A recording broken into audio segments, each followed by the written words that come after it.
Perezida Paul Kagame w'u Rwanda na Felix Tshisekedi wa Repubulika Iharanira Intwaro Rusange ya Kongo barahuriye i Doha muri Qatar baragiranira ibiganiro.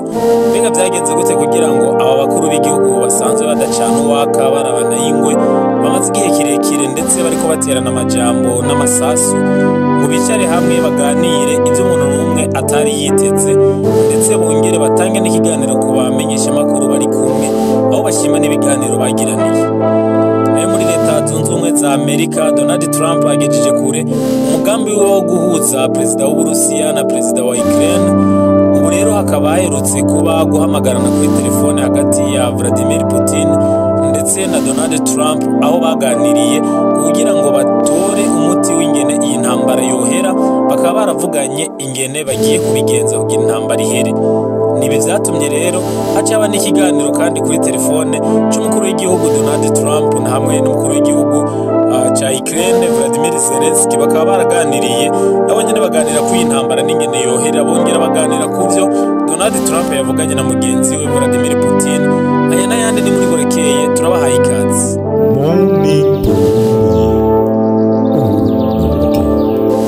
Ikaze muri Burekeye yo kuri uyu wa kane aho tugiye kugaruka ku makuru yazindutse aravugwa hirya no hino mu Burundi no mu makungu. Ano makuru tukaba tugiye kuyahera mu bushikiranganje mu byo bujeje harimo abakozi n'akazi, aho ubwo bushikiranganje bwazanye umugambi wo kubakira amazu y'uburaro abakozi ba leta bose nk'uko bishikirizwa n'ubushikiranganje asanzwe ajejwe abakozi n'akazi Venuste Muyabaga. Bikaba bivugwa yuko umugambi waje inyuma yuko babonye yuko abakozi ba leta mu by'ukuri bakwiye kugira aho baba kandi ndetse bagafashwa bagashigikirwa na leta y'igihugu basanzwe bariko barakorera, cyane cyane yuko aba bakozi basanzwe ari bo ba mbere baba bitangira igihugu ndetse bakora mu maserivisi atandukanye y'igihugu. Venuste Muyabaga mu kiganiro yahaye abanditsi n'abamenyesha makuru akaba yamenyesheje yuko rero batanguje umugambi wo kubakira amazu y'uburaro abakozi ba leta, ndetse aya mazu y'uburaro rero akazubakwa ku bakozi ba leta bose, ariko akaba aterekanye neza igihe uyu mugambi uzoca umara kugira ngo abakozi ba leta bose bazobe bashikiriwe. Ariko benshi bakaba barabishimye bavuga yuko ari vyiza yuko uyu mugambi wotangura n'ingoga, ndetse yuko umugambi washikikirwa kugira ngo abakozi ba leta baronke aho baba.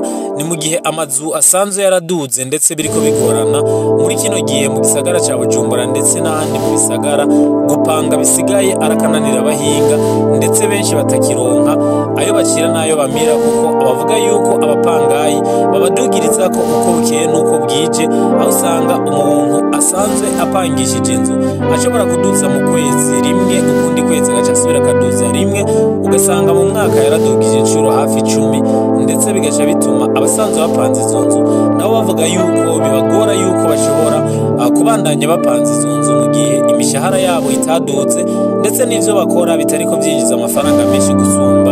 Ivyo rero ngo bikaba bitera ingorane cyane cyane ku mibereho y'imiryango itandukanye, aho iyo miryango ica isigara igira ingorane zidasanzwe kugira ngo ishobore kwigurira cyangwa kwibeshaho mu gihe amafaranga yose bakorera aherera mu gupanga amazu. Perezida Paul Kagame w'u Rwanda na Felix Tshisekedi wa Repubulika Iharanira Intwaro Rusange ya Kongo baherutse kuganirira hariya mu gisagara ca Doha, ni hariya muri leta ya Qatar, aho rero abahuriyeyo aba babiri kuri uyu wa 18 Ntwarante 2025 bakaba bahujwe n'ubusanzwe arongoye ico gihugu, ndetse bakaba bagiye muri agacerere kadasanzwe aho hari hasanzwe hariko haravugwa amakuru y'intambara iri hagati ya Repubulika Iharanira Intwaro Rusange ya Kongo na M23 hariya mu buseruko bwa Repubulika Iharanira Intwaro Rusange ya Kongo, aho ibiganiro vyari vyitezwe vyari bigiye guhuza igihugu ca Repubulika Iharanira Intwaro Rusange ya Kongo n'umuhari wa M23. Ibiganiro vyari vyatangaje yuko bizorongorwa na leta ya Angola, ndetse ivyo biganiro hakaba hari hajeje gutangaza yuko ibiganiro bitakibaye yuko leta ya Repubulika Iharanira Intwaro Rusange ya Kongo ititabiriye ibi biganiro.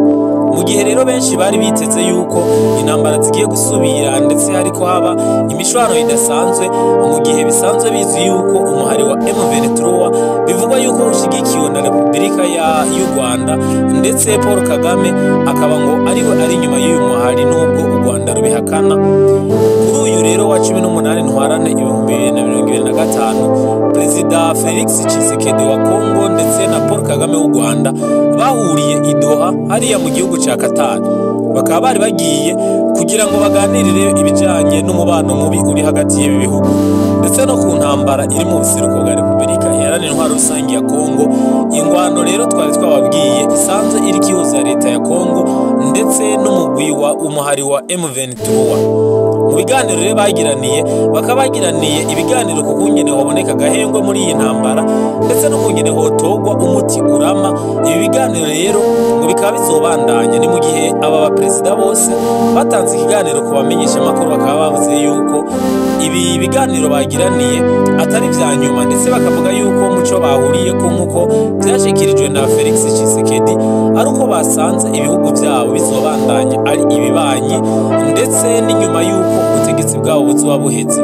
Bakavuga yuko bobo ari ingenzi muri uyu mubano bazohava bakabisa abandi, ariko ibi bihugu umubano canke ukuntu bihereranye bihana imbibe ibi bizogumaho.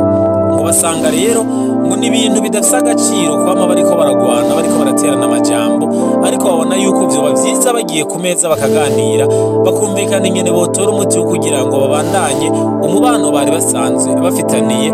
Ndetse ibi biganiro bikaba vyitezwe yuko bizokomeza kandi bikaba vyatanze icizere yuko hoshobora kuboneka amahoro, nubwo abanyekongo benshi bahakana ibisanzwe biriko biboneka ku mafoto bavuga yuko aba bohuza mu gihe umuhari wa M23 ubusanzwe kiriko uragwana hariya mu buseruko bwa Repubulika Iharanira Intwaro Rusange ya Kongo, kandi uyu muhari bivugwa yuko ushigikiwe n'u Rwanda. Ni mu gihe kandi ibihugu vyinshi bimaze gusaba u Rwanda yuko gwokuramo abasirikare bago ndetse yuko gwanareka gushigikira umuhari wa M23, aho n'ibihugu bimwe bimwe n'ibihugu vya Buraya vyafashe ibihano ndetse n'igihugu c'Ububirigi bigahindura bigakuraho amasezerano n'imigenderanire basanzwe bafitaniye n'u Rwanda bapfa iyi ntambara iri kibera muri Repubulika Iharanira Intwaro Rusange ya Kongo.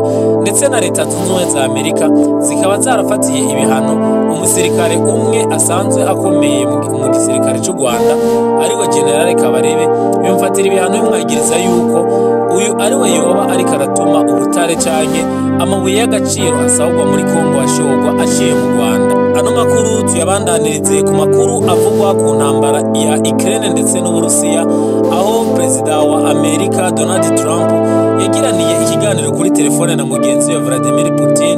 Ikiganiro cyari cyitezwe cyane ndetse ikiganiro bivugwa yuko ari ikiganiro simusiga kubigiye gukurikira muri iyi ntambara, ariko inyuma y'iki kiganiro hakaba habandanije guterana ibisasu bidasanzwe mu bisagara bitandukanye byo mu Burusiya ndetse n'ibisagara byo muri Ukraine. Perezida Vladimir Putin rero ndetse na Perezida wa Amerika Donald Trump bakaba baraganiriye bagiranira ikiganiro kirenza iminota 30 kuri telefone, bariko baganira ku ntambara Uburusiya bwatanguje muri Ukraine, intambara imaze imyaka irenga 3 Donald Trump avuga yuko ariko arongera kurangiza iyi ntambara. None mu by'ukuri aba baba baraganiriye baganira kubika imbega ibyo baganiriye byobyo byoba byarashyitse ku muti. Ni mu gihe rero inyuma yo kuganira ibinyamakuru bitandukanye byagiye bigaruka ku byari biri muri iki kiganiro, ndetse na Donald Trump akaba yagize ico avuga, akavuga yuko yagiraniye ibiganiro byiza na Moscow, agirana ibiganiro byiza na Vladimir Putin, ndetse akaba yagiraniye n'ikindi kiganiro cyiza na mugenzi we wa Ukraine Vladimir Zelensky. Ikiganiro bavuga yuko bariko baganira ku bijyanye n'ivyo bavuganye hamwe na Donald Trump ndetse na Vladimir Putin kuri iyi ntambara iri kibera mu gihugu ca Ukraine. Ibi rero bavuganye inyuma yuko Uburusiya bwirukanye abasirikare ba Ukraine mu gace ka Kursk, agace gasanzwe kari karifatiwe na Ukraine ko mu Burusiya, ariko Uburusiya bukaba bwarashoboye kubirukana bose bakazakugiranira iki kiganiro.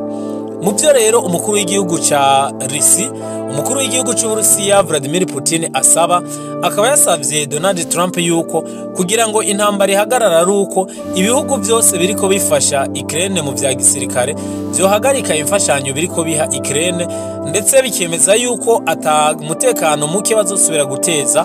Ivyo navyo ngo bikazogaragara igihe ibihugu vya Buraya ndetse na OTAN vyemeye yuko Ukraine idashobora kwinjira mu muryango w'ibihugu vya Buraya ndetse no mu muryango wa gisirikare wa OTAN, ndetse rero Ukraine ikaba igihugu cigenga kandi kitegamiye umuryango n'umwe wa gisirikare.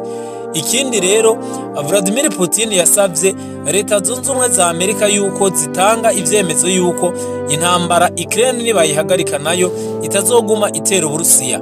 Mu byo bumvikanye bagiye gukora mu byihutirwa bakaba bumvikanye yuko hagiye kuba agahengwe, ariko Vladimir Putin akaba yatanze umuco kuri ako gahengwe. Yavuze yuko ako gahengwe kazoba kerekeye ugutera ku bintu bisanzwe bitanga umuyaga nkuba, ivyo bari basanzwe bamaze iminsi ari byo bariko baratera, ndetse no ku bisanzwe bitanga umuriro usanzwe uva ku bizuku. Ibi rero ngo bikaba ari byo bemezanije ko kubisigaye byose intambara irabandanya. Vladimir Putin yavuze yuko ibi ari byo byonyene bumvikanye ko yuko bitazosubira gutegwa, naho nyene ngo mu kiringo gitoya. Ico kiringo rero kikaba kitaremezwa, mugabo ibiganiro ngo bikazobandanya mu misi ya vuba. Bakaba bumvikanye rero yuko intambara igiye guhagarara ku bintu bitanga amatara ndetse bikongera bigatanga n'umuyaga nkuba n'izindi nguvu z'umuyaga nkuba zitandukanye.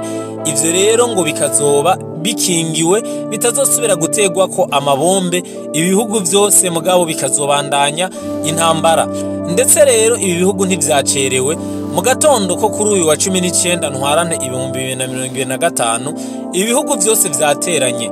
Uburusiya bwateye ibisasu byinshi, ndetse bakavuga yuko hariho n'ibisasu vyaguye ku mavuriro ku bitaro bitandukanye, ariko kandi Ukraine nayo ikaba yazindutse itera amabombe hariya mu gihugu c'Uburusiya, ndetse rero nayo akaba afise amazungo yoba yagemye.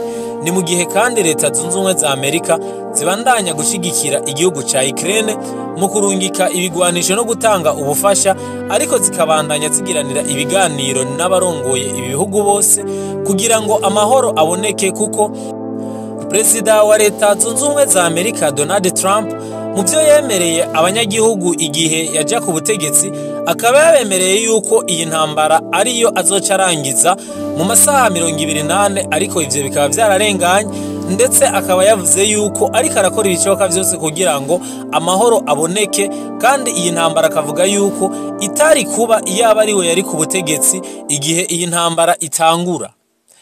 Turabashimiye mwese mwakurikiranye Burakeye yo kuri uyu wa kane, tubifuriza kugira ibihe vyiza aho muri hose.